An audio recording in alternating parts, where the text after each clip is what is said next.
இசையமைப்பாளர் ஏ.ஆர். ரகுமானை பிரிவதாக அவரது மனைவி சாய்ரா பானு அறிவித்துள்ளது ரசிகர்கள் மத்தியில் அதிர்ச்சியை ஏற்படுத்தியுள்ளது. இது தொடர்பாக வெளியிடப்பட்டுள்ள அறிக்கையில், திருமணமாகி பல வருடங்கள் கழித்து தனது கணவர் ஏ.ஆர். ரகுமானிடமிருந்து பிரிந்து செல்லும் கடினமான முடிவை தான் எடுத்துள்ளேன் எனவும், இருவருக்கும் இடையே நிரப்ப முடியாத இடைவெளி ஏற்பட்டுள்ளதால் இந்த முடிவு எடுக்கப்பட்டுள்ளது எனவும் சாய்ரா பானு குறிப்பிட்டுள்ளார். மேலும் இந்த முடிவானது தங்கள் உறவில் ஏற்பட்ட குறிப்பிடத்தக்க சில உணர்ச்சிபூர்வமான அழுத்தத்திற்கு பிறகு ஏற்பட்டது என்றும், மிகுந்த வலி மற்றும் வேதனையில்தான் இந்த முடிவை தான் எடுத்துள்ளது இருப்பதாகவும் சாய்ரா பானு தெரிவித்துள்ளார்.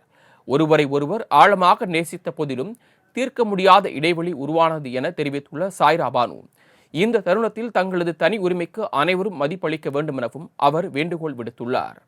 சாய்ரா பானுவின் இந்த அறிவிப்பின் மூலம் ஏ.ஆர். ரகுமான் உடனான அவரது 29 ஆண்டு கால திருமண வாழ்க்கை முடிவுக்கு வருகிறது.